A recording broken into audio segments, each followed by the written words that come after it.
Hey guys, today we're chatting to Earthlings. Earthlings makes it possible to earn in-game tokens through quests, collecting in-game items and exploring vast civilizations.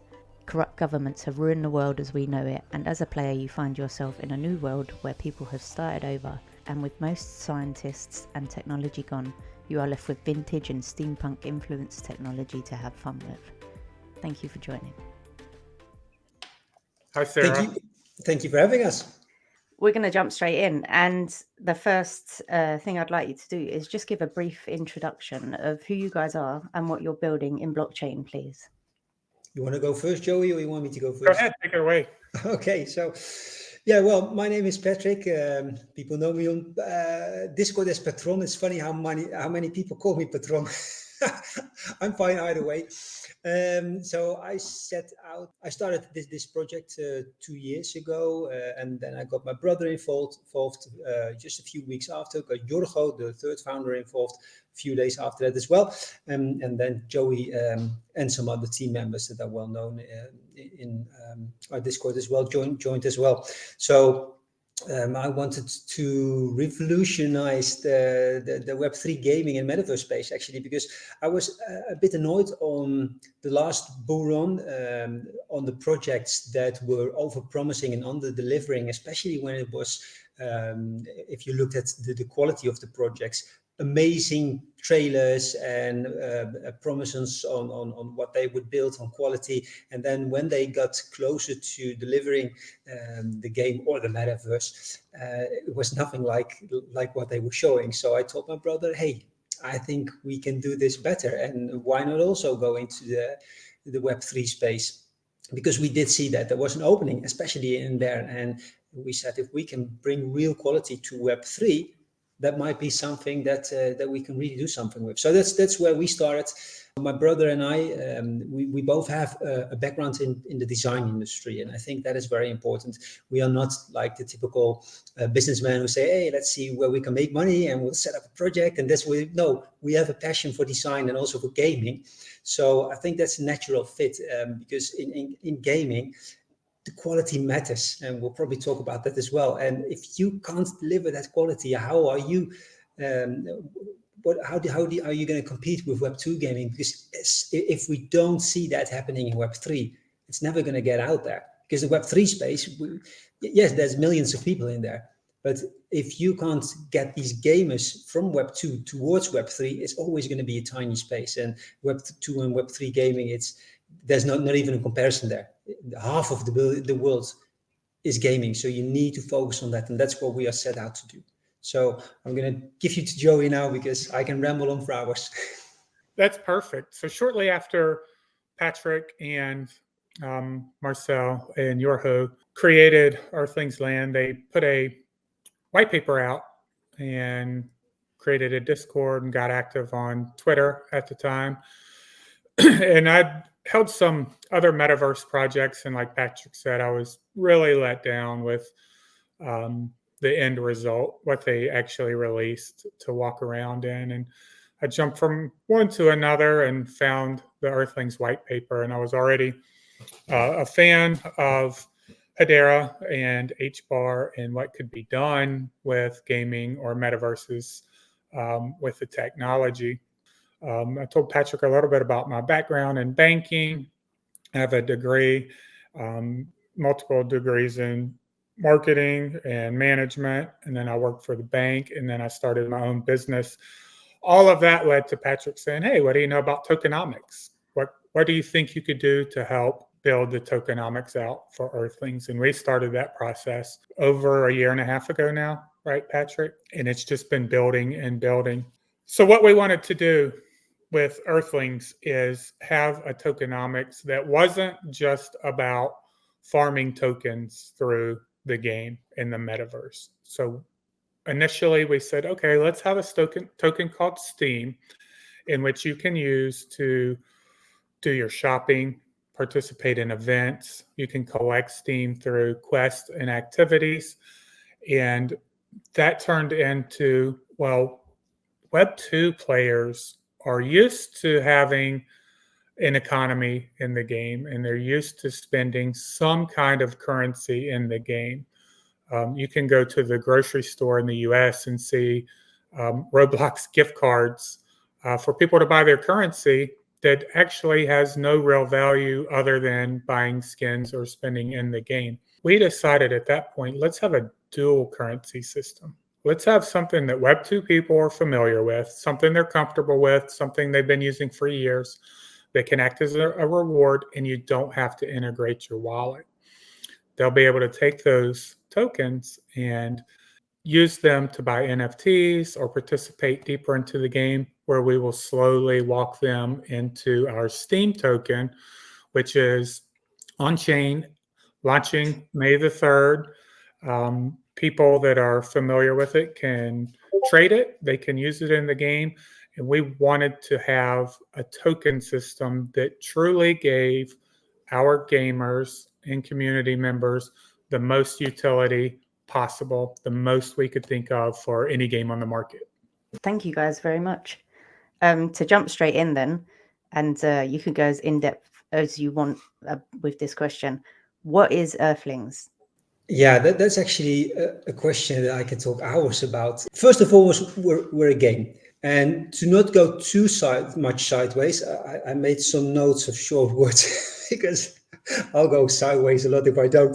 So as I said, we started actually with the metaverse concept, and very soon already after starting the project, because we did some homework already, but you start investigating more and more into the space, and we changed actually our name from Metaverse Game to Gaming Metaverse, and now we are actually focusing mostly at the gaming part. And why is that? Because gamers actually invented the metaverse already. Metaverse is nothing else than a space where people come together digitally and enjoy. That's a metaverse. Gamers were there first, but they don't get the credit for it, but they do so already with success. And people come to me sometimes and they say, oh, it's so complex what you're doing. Well, the thing is, it's not that complex. It has land ownership, of course. It has ownership of these NFTs, but these NFTs are just actually in-game items. If I would want to explain someone who never played World of Warcraft what all the options are in the game, without writing them down, without showing it to him, he's going to go nuts as well, because the menu has so many options. I just say it's a game. It has a lot of features, exploration. I'd like to compare it to Subnautica. Subnautica is an amazing game. Go check it out. And it's family friendly as well. It shows how exploration is amazing if you do it in a great style. If you really deliver something amazing that gives you that feel of immersive gameplay, then you have a really good competitive edge there. If you don't have that indie studio vibe where you really want to deliver and stand out on what you're building, then it's going to be hard to compete. And that's what we are trying to do. The gaming comes first. And I think if people read the white paper, those who did, they do understand every little detail of it, because I like to explain things in a simple way. I still read white papers where I think, well, what are they talking about? Because you need to address Web 2 people, not Web 3 people. So if people tell me I don't understand your white paper, I'm doing something wrong. We're a game, and we're trying to get the most out of not only on Unreal Engine, but out of the design, out of everything. And we focus most on gaming and on design, on the whole experience. We want to deliver people an experience. I hope that was not too long. That was perfect. To jump onto just the techie background question, what was the decision-making process to build on Hedera? Well, that's easy. I think even Joey can answer that. If you want, by the way, you can, Joey. But you want me to start with it? Yeah, go ahead, because it was your process with your host. Yeah, it was what we did. So we looked to build a long-term game project or whatever, a business.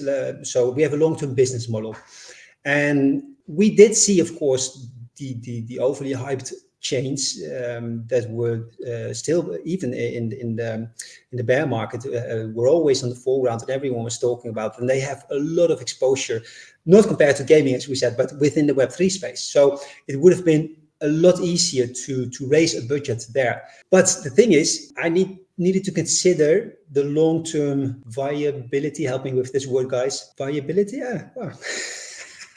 So as well, because that is important. So Joey and I can speak for Joey as well. We are Web 2 minded people. And I think we need more of those people in the Web3 space. So you look at the long-term viability of your project. And together with Jorgo, who's also a business owner, what he did, and still does actually, he wrote registered programs for stores. So he is really on security, because his register systems, they process a lot of money, of course. So I asked Jorgo, can you research these chains and pick some of yourself as well? And it was actually Jorgo, and I'm not sure if I ever told this, who said, hey, Solana has quite a lot of tools, so why not Solana? So I'm like, oh, yeah, okay. I'm not a Solana hater at all, by the way. All these chains have some unique things that make them unique and make them so that's not an issue. But I wasn't a fanboy of Solana for different reasons. And then all of a sudden, Solana had another hack. And then Jorgo said, having experience with, especially with the security systems that he's building in the Web2 space, he said, Patrick, I think I'm not a Solana fanboy anymore. So let's not do that, because if we do this, it needs to be safe. So then, only then actually, I told him, I've got HBAR. Is Hedera Network that you can build on? He didn't even know it. So last of the 4 chains that he looked at was Hedera, and it took him only 1 hour. And he said, man, it's so easy to build on this, and it's safe, it's fast, and it has these super low fees. And these low fees, I think everyone talks about it, but they are so important. And Joey said it, Patrick, it's you see the low fees as a benefit, but for long-term tokenomics, you need to know that your fees are fixed, because it's so much easier to build a business model around a fixed fee. So they're not only low, but they're always fixed. So many reasons, and Joey might still add actually to them. So, but that is the long version of a short story. Thank you. Would you like to add anything, Joey? Yeah, that's they had chosen Hedera, and that's how I found them. But it just made sense. And people often say, well, there are no games on Hedera. There are some small quick build games that are already out there. But when you talk about long-term multi-year build projects, Doctor Who, Lythos, some of the biggest brand names and biggest people in the gaming industry, in the history of gaming, are building on Hedera for a reason. And it's not because they're Hedera maxis. A lot of the people, just like our team, didn't have a clue what Hedera was when they discovered it and decided to build their games on it, because of the low fees, because of the high transaction throughput with little to zero downtime. It's possible to build a game that 100,000 people at a time are playing without fear of breaking the bank when you're processing those transactions. Another part is quick turnaround on those transactions means that if somebody discovers an NFT in one of our forests, it's not a 4-minute wait on hold from gameplay from the time you pick that up and it's in your wallet and you can utilize that NFT. All of those things have to be thought through. So some of the smartest people in the gaming industry chose Hedera for these and other reasons. Yeah, and can I add a little bit to what you said there? So for the gaming part, a lot of games shield the fact that it's ownership, but they forget to say ownership is only important if the game is a success as well. And of course, you can never guarantee anything with any project, but look at the project first. Is it something that you think is going to attract gamers? What is the future of the project? Because ownership doesn't mean anything then. But also on the other hand, because I love ownership now. It took me actually quite a while to really get a deep grasp of it. But still, yeah, it's in certain ways it's more difficult. But for the tools, for the gaming, for the gaming purpose, Hedera is a no-brainer. So, and Web2 builders will see that, and more will come to Hedera. So that's my 2 cents on that. Thank you very much. Thank you both very much. So you've touched on the Steam and the water token. Could you elaborate on their uses within the game, what gamers would like to hear, yes. Please? Yes, absolutely. Okay, so we'll go with Steam because it's the token that most people are familiar with. May the 3rd was the launch. Steam will be available on multiple exchanges, so it'll be a tradable token. It's exclusively an HTS, Hedera Token Service token. So you can move it freely from the exchanges into any of your Hedera wallets. Within the utility aspect of it, we actually are starting utility with Steam far before the PC version of the game launches. So we are in alpha testing with our first mobile game, Steam Runner. There will be ways to access and earn Steam via the Steam Runner game. I am in the process with Patrick and the team of introducing the banking system, which may be out by the time this video is released, where people can start using some of their NFTs in Earthlings and the land ownership in Earthlings and their Steam to create a form of staking that we're using through our Earthlings land banks. So anyone that holds Steam can register and make a deposit and create a bank account. From there, you'll have additional reward benefits for certain NFTs, for certain town ownership. So it'll all stack up and provide great rewards while people are waiting for the game to launch. In addition to that, we are going to do all of our mints moving forward. Specifically, first, our city plot mint is going to be exclusively in the Steam token. So we're not making a token saying, oh, we have this great token, go buy it and hold it, but we need your HBAR to keep building. We don't. We're going to collect the Steam. All of that Steam that we collect on these mints is just going to roll back into rewards for gamers in the community. On the marketplace, any marketplace that has the ability for people to buy and sell any of our NFTs in the Steam token, that will happen, starting with Syntax. Sam and Patricia over there have been wonderful at helping to integrate this so we can release new NFTs directly on their marketplace for Steam, and NFT holders will be able to buy and sell anything they like from the Earthlings collection in Steam. For Water, Web2 gamers know about tokens. They know how to buy tokens. They know how to use them in the game. They know how to win them by participating in the game. We want to offer those people that with something that is fixed to a dollar amount, that doesn't have a variable price, that can't double in one day and now they don't have the budget to do what they want. So that's where Water came from. Water will be a token that anybody can log into any of our games, play the game, earn points or complete challenges or tasks, and win water tokens. We will have a marketplace for those water tokens, but as you use the water tokens in the marketplace, it will introduce you to wallet integration and wallet creation. So none of our games will require Wallet Connect when you log in. It's an option. If you already hold a wallet and you want to take advantage of that aspect, you can immediately connect your wallet and play. But we feel that the majority of new users for all of our games will be Web2 gamers. And if the first thing they see is connect your wallet, they'll exit and go find something else to play, right? So that's where Water comes into play. It's still a token in our ecosystem. You can buy and do a lot of things in Water, buy NFTs, participate in certain quests, but you can't do everything. But without limiting gamers, of course, gamers will still have the feeling that they can complete everything. Correct. Well, you've kind of touched on how you aim to bring Web2 players into the introduction of Web3 mechanics. You've already touched on that. Your website and your white paper talk about play and earn. Could you talk about or elaborate on that a bit more, please?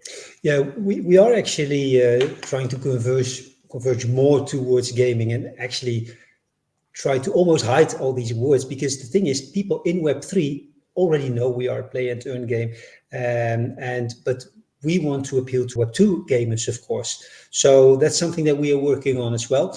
But we have a lot of work on the desk already. So sometimes we need to prioritize things. But this is something that is high on the list. We don't like to say play to earn, but if we use the term, we like to say play and earn. Why? Because it shows that gameplay should come first. And there's a lot of people say, no, gamers don't want to play to earn kind of concept.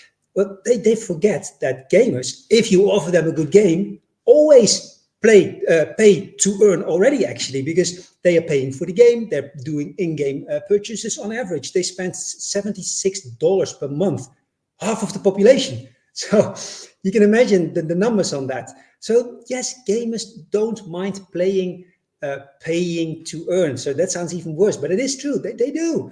But you need to give them something back for that. I don't mind if I go to the movies and pay for the movie ticket, because I know what I'm going to get back for that. But the formula that we've seen so far now in Web3 has been attractive to investors who buy themselves into a gameplay that's more like an earning strategy, and sometimes a very simple one, hoping to get that game those earnings back. But because they're thinking, or they're being promised more returns on that investment.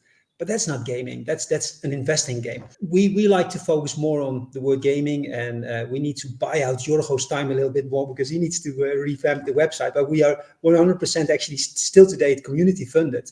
So we are actually building on a somewhat lower budget than most other big games. So that's why sometimes we need to prioritize, especially his time, because he's an important link in the whole thing. But yeah, that's our philosophy behind it. So actually, if you come in, Joey said it already, as a gamer, you don't have to see anything that has to do with wallet. It should be in your menu. You go there, and yeah, there you can create your wallet and activate Steam. So there will be hints, of course, but not the first time you see it. Gamers first, and the rest is all optional. Excellent. Thank you very much. Is there anything you guys would like the viewers to know that we might not have touched on yet? So one of the difficult things about building in Web3 is it's a great thing because of the community we could do this, but it's also sometimes difficult because they of course, and they are in the right to, always want to know what are you building. So you need to show what you're building. We didn't start with $40 million budget and start building, and you'll see it when it's ready. So and right they are, of course. Sometimes, quite often, we show these videos, and one of the first ones that we showed was the city. But while we showed that city preview already, we were still continuing to build and enhance a lot of things. Well, that's normal in gaming, of course. So we now have a full-time sketch artist since quite a while already, and he made some of these amazing sketches where you can see how we are improving already on the first city scene. So it will be almost the same. We won't completely destroy all the buildings, but they will get a facelift, because while building the villages and the towns, we already, of course, got more experience, got better artists on board, and that's what we're working on now. We're creating also our first amazing fantasy animals that fit into the whole storyline, so to say. So those are things that I'm very enthusiastic about, and it's actually what I'm working on that week, and this is what I've been doing for 2 weeks now already. That's what's usually in my mind, so this is why the city pops up, but so people can already see what they can imagine what to expect from the update, because I want to have the best looking city in everywhere actually, and I think we're going to get that. It's going to look amazing.